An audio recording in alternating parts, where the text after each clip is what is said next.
Om Shanti 17 January 2025 प्रातः मुरली शिव भगवान कर मधुर महावाक्य।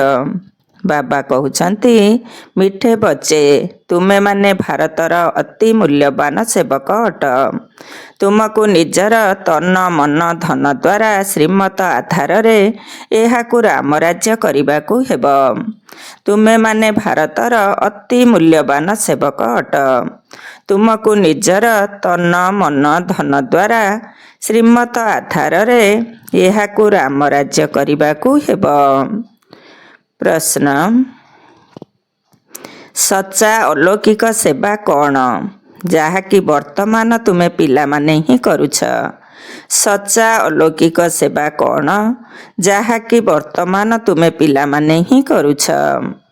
उत्तर तुमे संतान माने गुप्त रीति रे श्रीमत आधार रे पावन भूमि सुखधामर स्थापना करुछ।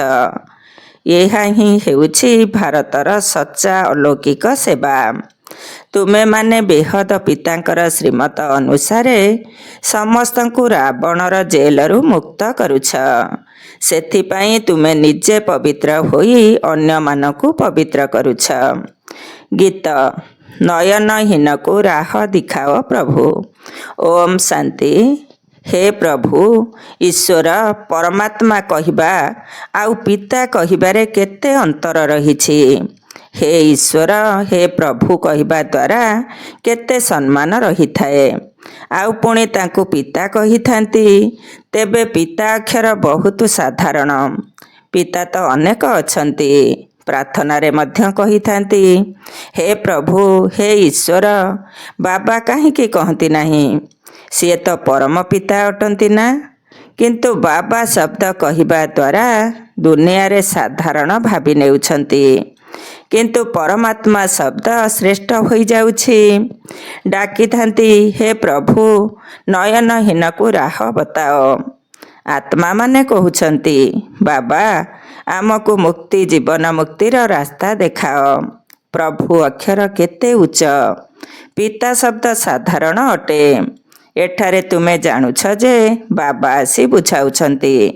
लौकिक रीति रे तो पिता अनेक अछंती डाकुछंती मध्य। हे तुमे माता पिता केते साधारण अक्षर अटे।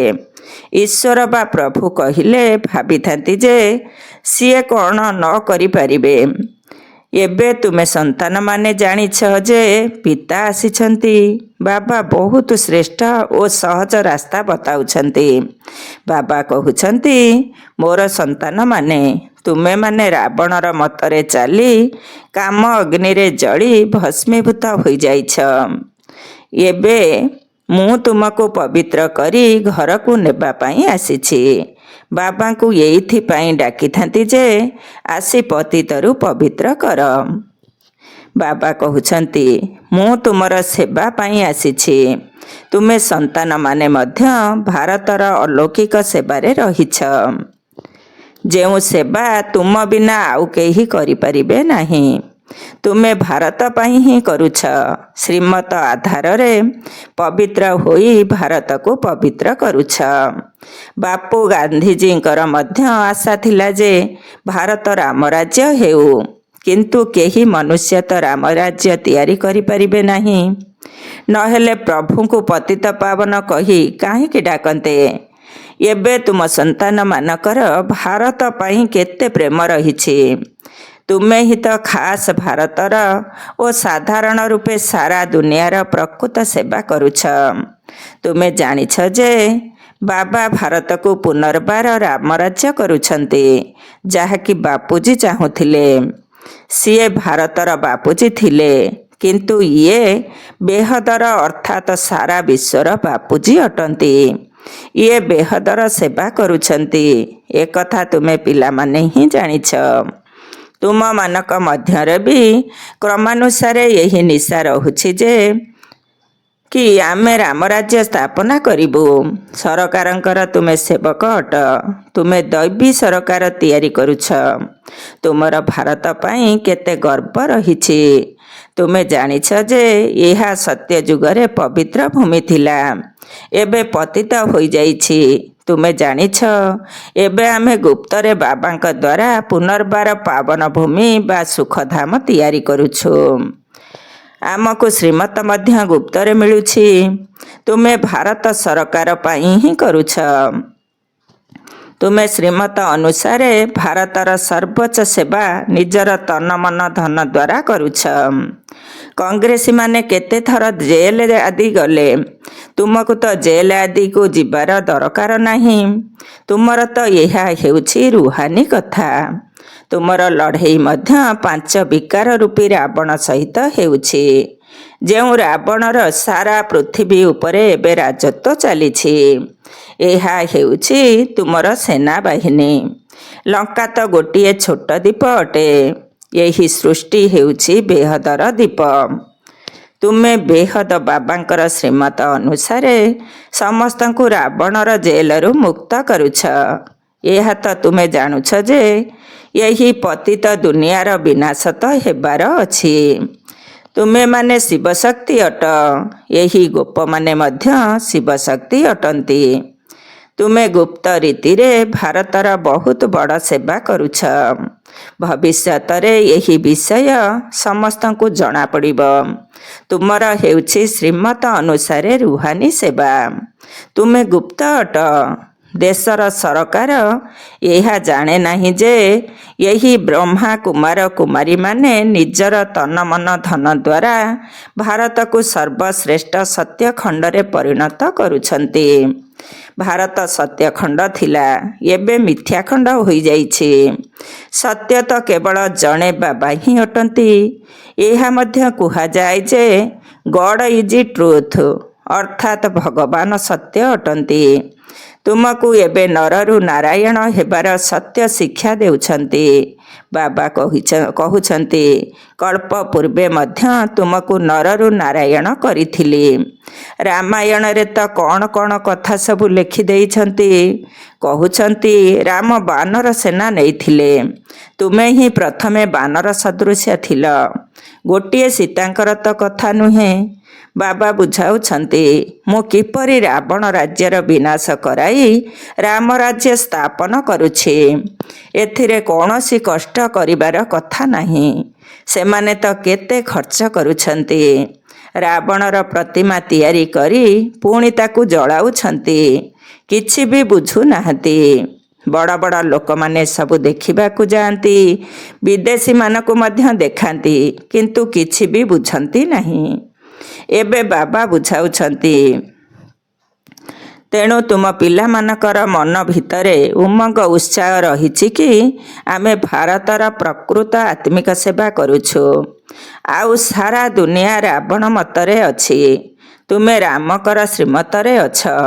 ରାମ କୁହ ବା ଶିବ କୁହ, ନାମ ତ ବହୁତ ରଖିଦେଇଛନ୍ତି।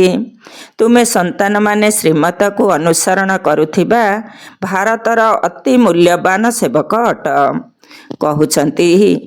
କହୁଛନ୍ତି ଯେ ହେ ପତିତ ପାବନ, ଆସି ଆମକୁ ପବିତ୍ର କର। ତୁମେ ଜାଣିଛ ଯେ ସତ୍ୟ ଯୁଗରେ ଆମକୁ କେତେ ସୁଖ ମିଳୁଛି। ଅଚଳାଚଳ ସମ୍ପତ୍ତି ମିଳୁଛି। ସେଠାରେ ମୋଟାମୋଟି ଆୟୁଷ ମଧ୍ୟ କେତେ ଅଧିକ ରହିଥାଏ।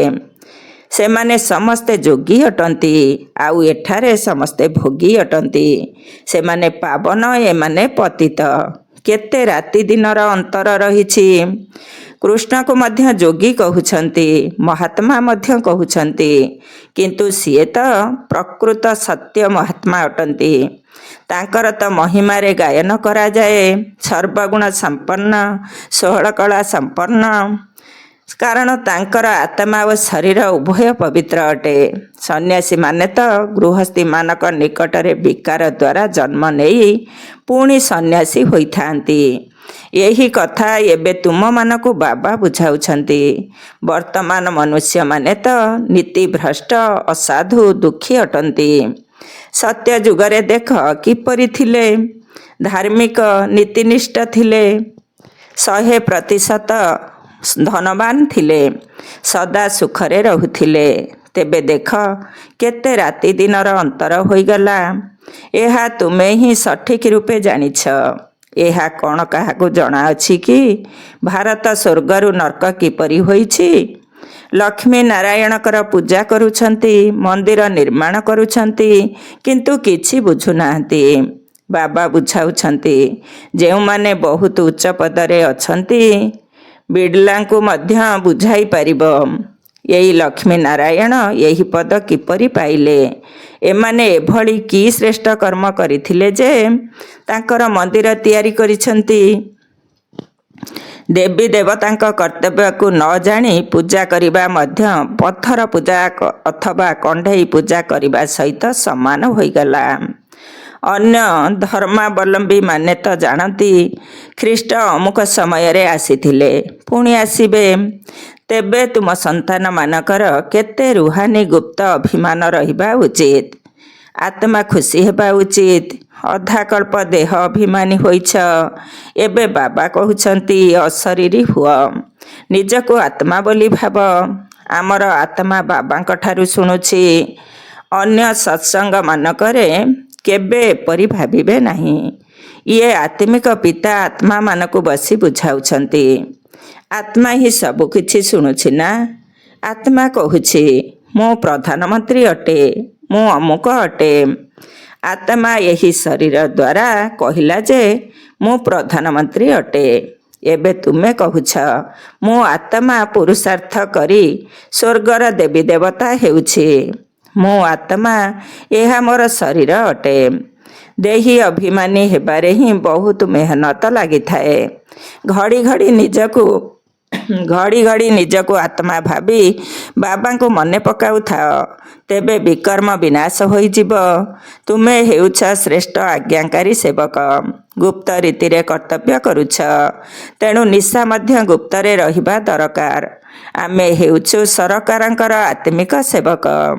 ଭାରତକୁ ସ୍ୱର୍ଗ କରୁଛୁ।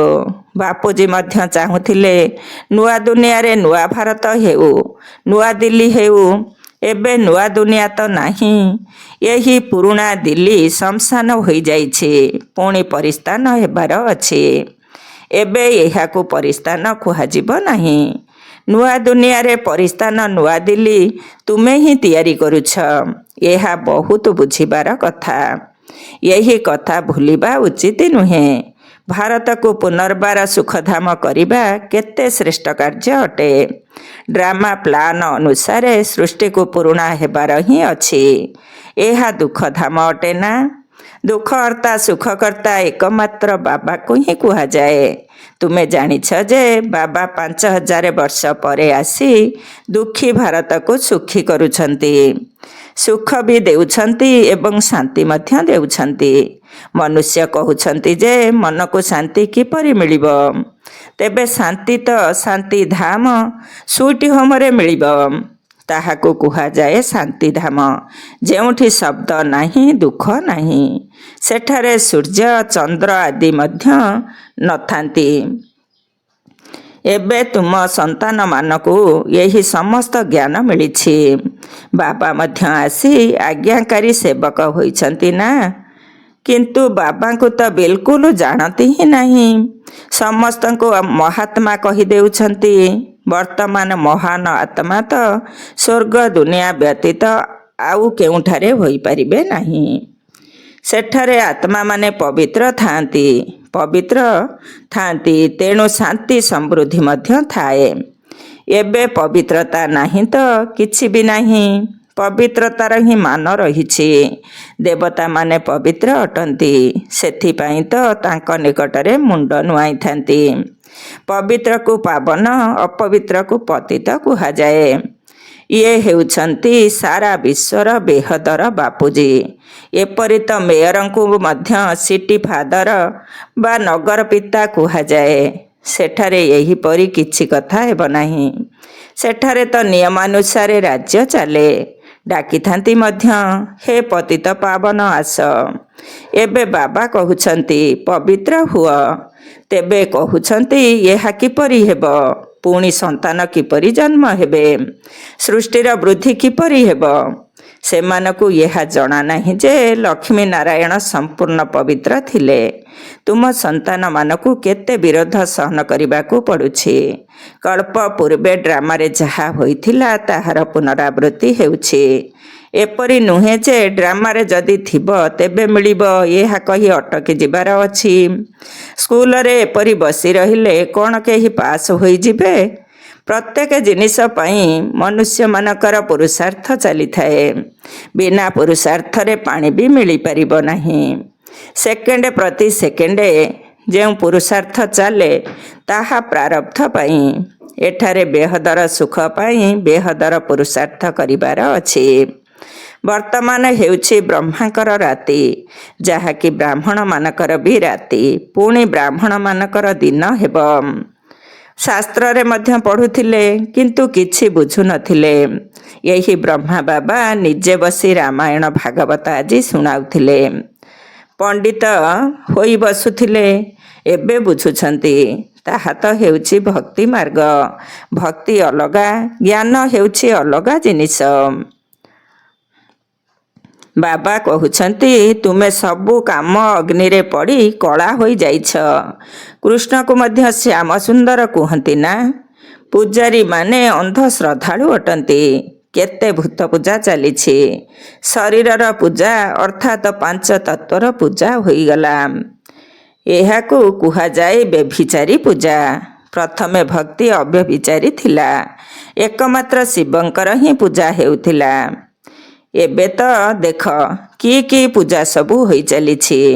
ବାବା ଆଶ୍ଚର୍ଯ୍ୟଜନକ ଦୃଶ୍ୟ ମଧ୍ୟ ଦେଖାଇଥାନ୍ତି।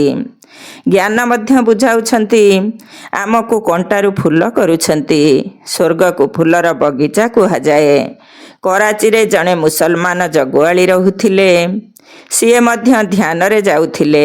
କହୁଥିଲା ଯେ ମୁଁ ସ୍ୱର୍ଗକୁ ଗଲି, ଖୁଦା ବା ଈଶ୍ୱର ମୋତେ ଫୁଲ ଦେଲେ। ତାକୁ ବହୁତ ମଜା ଲାଗୁଥିଲା। ଆଶ୍ଚର୍ଯ୍ୟ ଅଟେ ନା? ଦୁନିଆରେ ତ ସପ୍ତାଶ୍ଚର୍ଯ୍ୟ କହୁଛନ୍ତି। ବାସ୍ତବରେ ସ୍ୱର୍ଗ ହେଉଛି ବିଶ୍ୱର ସବୁଠାରୁ ଆଶ୍ଚର୍ଯ୍ୟ। ଏହା କାହାକୁ ବି ଜଣା ନାହିଁ। ତୁମକୁ କେତେ ଫାଷ୍ଟ କ୍ଲାସ୍ ଜ୍ଞାନ ମିଳିଛି, ତୁମର କେତେ ଖୁସି ହେବା ଦରକାର। ବାପ ଦାଦା ସର୍ବୋଚ୍ଚ ଅଟନ୍ତି, କିନ୍ତୁ କେତେ ସାଧାରଣ ରହୁଛନ୍ତି। ବାବାଙ୍କର ହିଁ ମହିମା ଗାନ କରାଯାଏ। ସିଏ ନିରାକାର, ନିରହଙ୍କାରୀ ଅଟନ୍ତି। ବାବାଙ୍କୁ ତ ଆସି ସେବା କରିବାର ଅଛି ନା। ପିତା ସର୍ବଦା ସନ୍ତାନମାନଙ୍କର ସେବା କରି ତାଙ୍କୁ ଧନ ସମ୍ପତ୍ତି ଦେଇ ନିଜେ ବାନପ୍ରସ୍ଥ ଅବସ୍ଥାକୁ ଚାଲିଯାଆନ୍ତି। ସନ୍ତାନମାନଙ୍କୁ ମୁଣ୍ଡରେ ବସାନ୍ତି। ତୁମେ ସନ୍ତାନମାନେ ବିଶ୍ୱର ମାଲିକ ହେଉଛ। ସୁଇଟ୍ ହୋମକୁ ଯାଇ ପୁଣି ଆସି ସୁଇଟ୍ ରାଜପଦ ନେବ। ବାବା କହୁଛନ୍ତି, ମୁଁ ତ ରାଜା ହେବି ନାହିଁ। ପ୍ରକୃତ ନିଷ୍କାମ ସେବାଧାରୀ ତ ଏକମାତ୍ର ବାବା ହିଁ ଅଟନ୍ତି। ତେବେ ସନ୍ତାନମାନଙ୍କର କେତେ ଖୁସି ରହିବା ଉଚିତ। କିନ୍ତୁ ମାୟା ଭୁଲାଇ ଦେଉଛି। ଏତେ ଶ୍ରେଷ୍ଠ ବାପଦାଦାଙ୍କୁ କ'ଣ ଭୁଲିଯିବା ଉଚିତ କି? ଜେଜେବାପାଙ୍କର ସମ୍ପତ୍ତିକୁ ନେଇ ନାତିମାନଙ୍କ ମନରେ କେତେ ଅଭିମାନ ରହିଥାଏ। ତୁମକୁ ତ ଶିବ ବାବା ମିଳିଛନ୍ତି, ସମ୍ପତ୍ତି ତାଙ୍କର ଅଟେ। ବାବା କହୁଛନ୍ତି, ମୋତେ ମନେ ପକାଅ ଏବଂ ଦୈବୀ ଗୁଣ ଧାରଣ କର। ଆସୁରୀ ଗୁଣକୁ ବାହାର କରିଦେବା ଉଚିତ। ଗାଉଛନ୍ତି ମଧ୍ୟ, ମୁଁ ନିର୍ଗୁଣ, ମୋର କିଛି ଗୁଣ ନାହିଁ। ଗୋଟିଏ ନିର୍ଗୁଣ ସଂସ୍ଥା ମଧ୍ୟ ରହିଛି। ଏବେ ଏହାର ଅର୍ଥ ତ କେହି ବୁଝିନାହାନ୍ତି। ନିର୍ଗୁଣ ଅର୍ଥାତ୍ କିଛି ଗୁଣ ନାହିଁ। କିନ୍ତୁ ସେମାନେ କ'ଣ ଏକଥା ବୁଝୁଛନ୍ତି? ତୁମ ସନ୍ତାନମାନଙ୍କୁ ବାବା ଗୋଟିଏ କଥା ବୁଝାଉଛନ୍ତି। କୁହ, ଆମେ ତ ଭାରତର ସେବାରେ ଅଛୁ। ଯିଏ ସମସ୍ତଙ୍କର ବାପୁଜୀ ଅଟନ୍ତି, ଆମେ ତାଙ୍କର ଶ୍ରୀମତରେ ଚାଲୁଛୁ। ଶ୍ରୀମତ ଭଗବତ ଗୀତାର ଗାୟନ ରହିଛି। ଆଚ୍ଛା, ମିଠା ମିଠା ଶିଖିଲଧେ ସନ୍ତାନମାନଙ୍କ ପ୍ରତି ମାତା ପିତା ବାପଦାଦାଙ୍କର ମଧୁର ସ୍ନେହ ସମ୍ପନ୍ନ ଶୁଭେଚ୍ଛା ଏବଂ ସୁପ୍ରଭାତ। ଆତ୍ମିକ ପିତାଙ୍କର ଆତ୍ମିକ ସନ୍ତାନମାନଙ୍କୁ ନମସ୍ତେ। ଆମ ଆତ୍ମିକ ସନ୍ତାନମାନଙ୍କର ଆତ୍ମିକ ବାପଦାଦାଙ୍କୁ ନମସ୍ତେ, ନମସ୍ତେ ଏବଂ ସୁପ୍ରଭାତ। ଧାରଣା ପାଇଁ ମୁଖ୍ୟ ସାର। 1 ନମ୍ବର, ଯେପରି ଉଚ୍ଚରୁ ଉଚ୍ଚ ବାପଦାଦା ଅତି ସାଧାରଣ ଭାବରେ ରହୁଛନ୍ତି, ସେହିପରି ବହୁତ ବହୁତ ସାଧାରଣ, ନିରାକାରୀ ଏବଂ ନିରହଙ୍କାରୀ ହୋଇ ରହିବାକୁ ହେବ। ବାବାଙ୍କ ଦ୍ୱାରା ଯେଉଁ ଫାଷ୍ଟ କ୍ଲାସ୍ ଅର୍ଥାତ୍ ଶ୍ରେଷ୍ଠ ଜ୍ଞାନ ମିଳିଛି ତାହାର ଚିନ୍ତନ କରିବାକୁ ହେବ।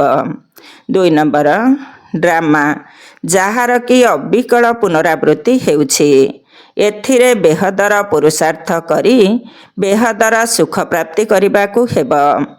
କେବେ ବି ଡ୍ରାମା କହି ଅଟକି ଯିବାର ନାହିଁ। ପ୍ରାରବ୍ଧ ପାଇବା ପାଇଁ ପୁରୁଷାର୍ଥ ନିଶ୍ଚିତ କରିବାକୁ ହେବ।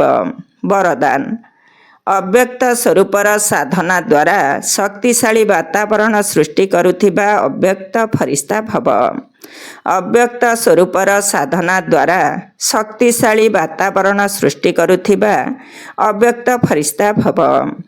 ବାତାବରଣକୁ ଶକ୍ତିଶାଳୀ କରିବାର ସାଧନ ହେଲା ନିଜର ଅବ୍ୟକ୍ତ ସ୍ୱରୂପର ସାଧନା। ତେଣୁ ଏଥିପ୍ରତି ବାରମ୍ବାର ଧ୍ୟାନ ଦେବାକୁ ହେବ। କାହିଁକି ନା ଯେଉଁ କଥା ପାଇଁ ସାଧନା କରିବାକୁ ପଡ଼େ ସେହି କଥା ପ୍ରତି ସର୍ବଦା ଧ୍ୟାନ ରହିଥାଏ। ତେଣୁ ଅବ୍ୟକ୍ତ ରୂପର ସାଧନାର ଅର୍ଥ ହେଲା ବାରମ୍ବାର ଧ୍ୟାନ ଦେବାର ତପସ୍ୟା କରିବା।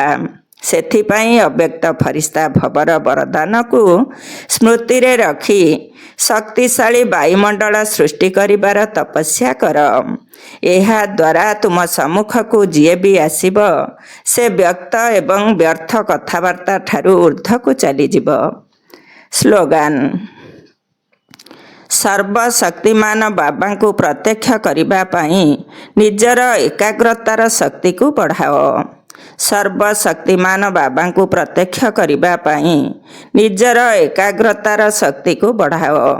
ଓମ୍ ଶାନ୍ତି। ଆଜିର ଅବ୍ୟକ୍ତ ଇଶାରା, ନିଜର ଶକ୍ତିଶାଳୀ ସଂକଳ୍ପ ଦ୍ୱାରା ସୂକ୍ଷ୍ମ ଶକ୍ତି ପ୍ରଦାନ କରିବାର ସେବା କର। 17 ନମ୍ବର, ଯେପରି ନିଜର ସ୍ଥୂଳ କାର୍ଯ୍ୟକ୍ରମ ଗୁଡ଼ିକୁ ଦିନଚର୍ଯ୍ୟା ମୁତାବକ ନିର୍ଦ୍ଧାର୍ଯ୍ୟ କରୁଛ, ସେହିପରି ନିଜର ମାନସିକ ସମର୍ଥ ସ୍ଥିତିର କାର୍ଯ୍ୟକ୍ରମକୁ ମଧ୍ୟ ନିର୍ଦ୍ଧାର୍ଯ୍ୟ କର। କାହିଁକି ନା ଯେତେ ଯେତେ ତୁମେ ନିଜର ମନବୁଦ୍ଧିକୁ ସମର୍ଥ ସଂକଳ୍ପରେ ବ୍ୟସ୍ତ ରଖିବ, ସେହି ଅନୁସାରେ ମନକୁ ଅପସେଟ୍ ହେବା ପାଇଁ ଅର୍ଥାତ୍ ହଲଚଲ ହେବା ପାଇଁ ମଧ୍ୟ ସମୟ ମିଳିବ ନାହିଁ।